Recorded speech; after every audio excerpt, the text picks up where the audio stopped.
واقف ہیں.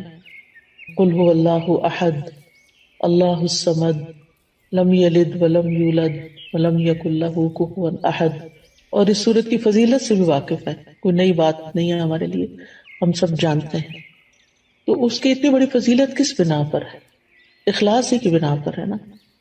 تو جس طرح اللہ سبحانہ و تعالیٰ ایک ہے، قل هو اللہ احد، صورت کی فضیلت سے بھی واقف ہے، یا جو عبادت اس کے لیے ہو وہ بھی بس صرف اس ایک اکیلے کے لیے ہونی چاہیے.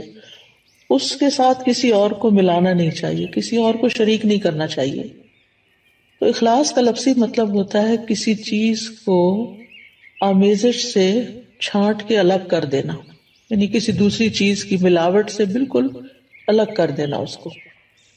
اور لغوی معنی اخلاص کے ہوتے ہیں پاک صاف ہونا اور خالص ہونا. یعنی ہمارا عمل جو ہے، جو ہم اللہ کے لیے کرتے ہیں، وہ ہر طرح کی آمیزش سے بالکل صاف ستھرا ہو، خالص ہو، پیور ہو.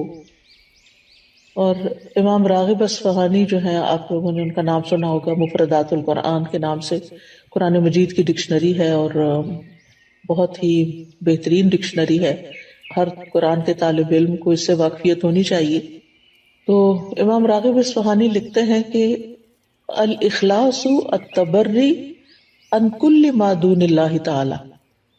اخلاص یہ ہے کہ اللہ کے علاوہ ہر ایک سے دل کو پاک کر لیا جائے. یعنی جب ہم اللہ کے لیے کوئی کام کرتے ہیں تو بس وہ صرف اللہ کے لیے ہو، کسی اور کے لیے نہ ہو.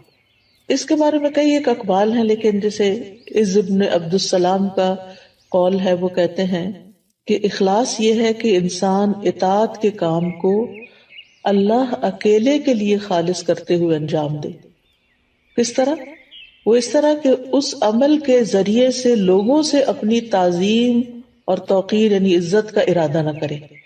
یعنی کوئی اچھا کام کر کے پھر وہ لوگوں سے توقع نہ رکھے کہ اب چونکہ اس نے اچھا کام کر لیا اس لیے سب اس کو عزت دیں. مثال کے طور پر اگر ایک ٹیچر ہے، میں اپنے آپ کو ہی لیتی ہوں کہ مجھے تعلیم دینے کے بعد، پڑھانے کے بعد، سکھانے کے بعد جن کو میں سکھا رہی ہوں ان سے یہ توقع نہیں رکھنی چاہیے کہ اب چونکہ میرا ان پہ احسان ہے لہٰذا یہ اس کا بدلہ کم از کم اس صورت میں تو ضرور دینا کہ یہ مجھے رسپیکٹ دیں. اور اگر وہ رسپیکٹ نہ دیں تو پھر مجھے بہت برا لگے اور میں ڈسہارٹ ہو جاؤں اور پھر میں اپنا کام چھوڑ دوں اور لوگوں سے بدظن ہو جاؤں اور پھر ان کے خلاف ادھر ادھر غیبت چغلی شروع کر دوں اور فرسٹریشن کا شکار ہو جاؤں. تو یہ سارا نتیجہ کس بات کا ہے کہ میرے اصل کام میں اخلاص ہی نہیں تھا. تبھی تو میں اس نتیجے پہ پہنچی، اس ہلاکت کے گڑھے میں کہ فرسٹریشن کا شکار ہوئی.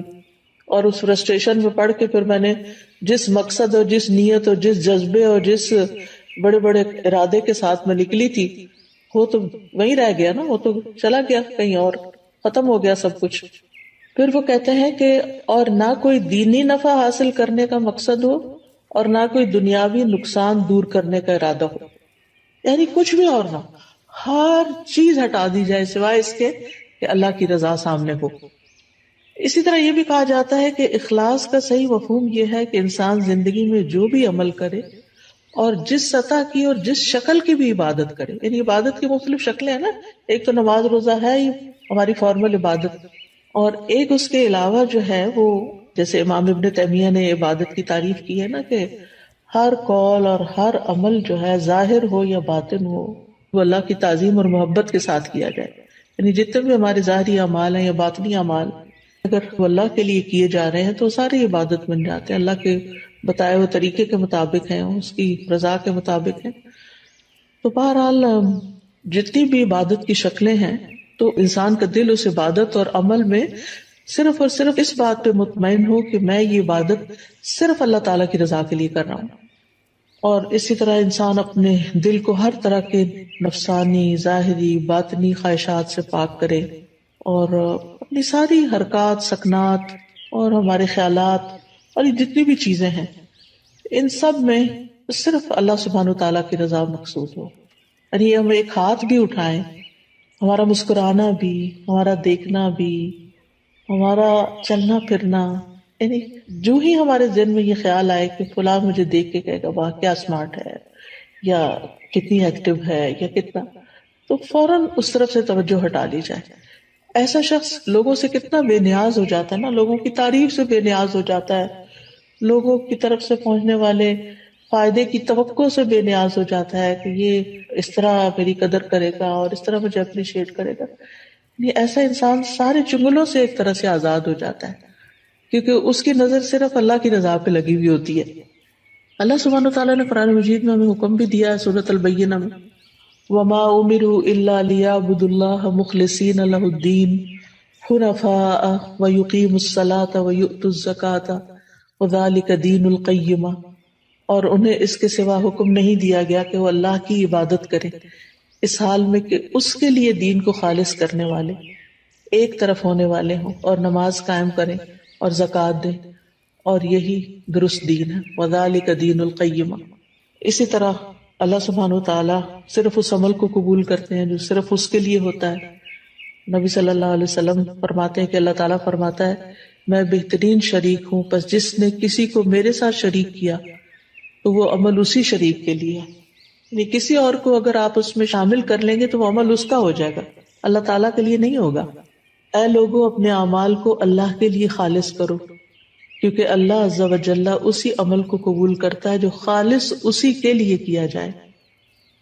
اب سوال یہ پیدا ہوتا ہے کہ پھر اخلاص کے نتائج کیا ہوں گے، فوائد کیا ہوں گے، ثمرات کیا ہوں گے؟ پہلی بات تو یہ ہے کہ انسان کے اعمال قبول ہوں گے. ہم جو تھک رہے ہیں، محنت کر رہے ہیں، دن رات بھاگ دوڑ میں لگے ہوئے ہیں، ہماری زندگی کا ایک ایک لمحہ جو استعمال ہو رہا ہے، یہ سارا میزان میں ہماری حسنات میں شامل ہو جائے گا. یعنی یہ سب سے بڑا فائدہ ہے، یعنی قبولیت ہو جائے گی. کیونکہ حدیث میں آتا ہے کہ اللہ تعالیٰ صرف اس عمل کو قبول فرماتا ہے جو خالص اس کے لیے کیا جائے اور صرف اس کی رضامندی مقصود ہو. یہ سنن النسائی کی روایت ہے ابو امامہ الباہلی رضی اللہ عنہ سے.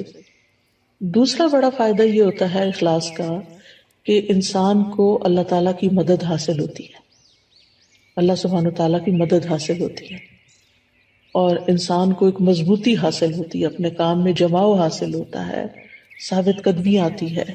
یعنی انسان پھر اس کام کو چھوڑتا نہیں. جیسے شروع میں نے کہا نا کہ انسان فرسٹریشن کا شکار نہیں ہوتا کہ میرا نہیں خیال مجھے یہ کام کرنا چاہیے کیونکہ کوئی مجھے نتائج نظر نہیں آ رہے، اس کے کوئی فائدہ نظر نہیں آ رہا. یہ جملے کتنے عام ہیں ہمارے روزمرہ کی گفتگو میں، حتیٰ کہ لوگ یہاں تک کہہ دیتے ہیں ابھی تک میں نے اتنا قرآن پڑھا، دین پڑھا ہے، میرے عمل میں کوئی تبدیلی نہیں آئی، تو میرا نہیں خیال کہ مجھے یہ کنٹینیو کرنا چاہیے. بعض اسٹوڈینٹس کہتے ہیں ہمیں یہ کورس کنٹینیو نہیں کرنا چاہیے کیونکہ ہم کچھ زیادہ تو فائدہ حاصل نہیں کر رہے. بھائی ایک ایفرٹ تو لگا رہے ہیں، ایک نیک کام میں ایفرٹ لگا رہے ہیں، اس کا فائدہ آپ کو دنیا میں ہی چاہیے اور لوگوں کو دکھانے کے لیے چاہیے کہ آپ بہت اچھے ہو چکے ہیں. اللہ کے ہاں اگر وہ قبول ہو رہا ہے اور جمع ہو رہا ہے تو وہی سب سے بڑا فائدہ ہے کہ آپ کا وقت فضول کاموں کی بجائے ایک اچھے کام میں استعمال ہو رہا ہے. تو اس طرح یہ ہے کہ انسان کے اندر ایک مضبوطی آتی ہے اور وہ نیک کاموں کو چھوڑتا نہیں ہے. اور جیسے پہلے بھی بات ہوئی کہ قبولیت آتی ہے اور اللہ سبحانہ وتعالیٰ انما یتقبل اللہ من المتقین، تو جب قبول ہوتا ہے عمل تو پھر مدد بھی آتی ہے اللہ سبحانہ وتعالیٰ کی. اچھا، تیسرا فائدہ کیا ہے؟ تیسرا فائدہ یہ ہے کہ انسان کا دل جو ہوتا ہے وہ بہت سی بیماریوں سے پاک ہو جاتا ہے، دل کے امراض کا علاج ہو جاتا ہے.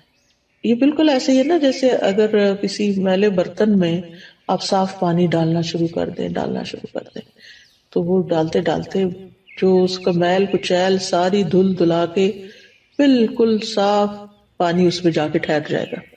تو اسی طرح جب ہمارے اندر اخلاص آتا ہے، بار بار ہم اللہ سبحانہ وتعالیٰ کے لیے اپنی نیت کو خالص کرتے ہیں تو وہ نیک کام جاری رکھتے ہیں، اور جتنا وہ جاری ہوتا ہے تو وہ جاری پانی کی طرح ہوتا ہے جو ہمارے دل کے اندر پھر جتنی بھی میل کچیل ہے اس کو باہر نکال دیتا ہے. تو دل کی بیماریاں، سب سے بڑی بیماری تو نفاق ہی ہے، اور نفاق اپوزٹ ہے اخلاص کا. پھر اسی طرح نفاق کی جو علامتیں ہیں اور دیگر جو برائیاں ہیں جیسے حسد ہے، کینہ ہے، بغض ہے، خیانت ہے، یہ ساری چیزیں. پھر اسی طرح یہ ہے کہ حدیث میں آتا ہے 3 چیزیں ایسی ہیں جن کی وجہ سے ایک مسلمان کا دل دھوکہ نہیں کھا سکتا، یعنی حسد یا کینہ نہیں رکھتا. ایک ہے کہ اللہ کے لیے خالص عمل کرنا، دوسرا ہے مسلمانوں کے ائمہ کے ساتھ خیر خواہی کرنا، یعنی اپنے لیڈرز کے ساتھ خیر خواہی کرنا، اور تیسرا مسلمانوں کی جماعت سے جڑ کے رہنا۔ بے شک دعا مانگنا ان کی حفاظت کرتا ہے، یعنی مسلمانوں کی دعا جو ہوتی ہے وہ ایک دوسرے کے لیے فائدہ مند ہوتی ہے۔ وَلُزُومُ جَمَاعَتِهِمْ فَإِنَّ الدَّعْوَةَ تُحِيطُ مِنْ وَرَائِهِمْ۔ میں دیکھتی ہوں واٹس ایپ کے گروپ میں، جس گروپ میں میں ہوں، کہ کوئی ایک بیمار ہوتا ہے تو سارے کنسرنڈ ہو جاتے ہیں اور ہر ایک دعائیں کرنے لگتا ہے، اور حقیقت ہے کہ ایسے دل پکڑا جاتا ہے۔ جب میں واٹس ایپ کھولتی ہوں، میں سینئر سٹاف کا جو گروپ ہے اس کا وہ نمبر دیکھتی ہوں کہ کافی میسیجز ہیں، تو میں سوچتی ہوں اللہ خیر کرے، لگتا ہے یا کوئی بیمار ہے یا کوئی فوت ہو گیا ہے یا کوئی، تو یہ اسی صورت میں سب کی دعائیں ملتی ہیں نا جب جڑے ہوئے ہیں، اور اگر جڑے ہوئے ہی نہیں ہیں، آپ اکیلے ہی زندگی بسر کر رہے ہیں تو بس پھر اکیلے ہی ہیں بہرحال۔ پھر اسی طرح اخلاص کا چوتھا فائدہ یہ ہے کہ جو دنیاوی عمل بھی جو ہوتے ہیں نا، دنیاوی کام جیسے کھانا پینا ہے، بچے پیدا کرنا ہے، شوہر بیوی کا تعلق ہے، خرید و فروخت ہے، یہ سارے کام بھی اخلاص کی وجہ سے نیک اعمال میں شامل ہو جاتے ہیں۔ جیسے صحابہ نے نبی صلی اللہ علیہ وسلم سے پوچھا تھا کہ اللہ کے رسول، ہم میں سے اگر کوئی اپنی خواہش پوری کرتا ہے تو کیا اسے اس میں بھی اجر ملتا ہے؟ تو آپ نے فرمایا بتاؤ، اگر وہ خواہش حرام جگہ پوری کرتا ہے تو کیا اس پر گناہ ہوتا؟ تو اسی طرح جب وہ اسے حلال جگہ پوری کرتا ہے تو اس کے لیے اجر ہی اجر ہے۔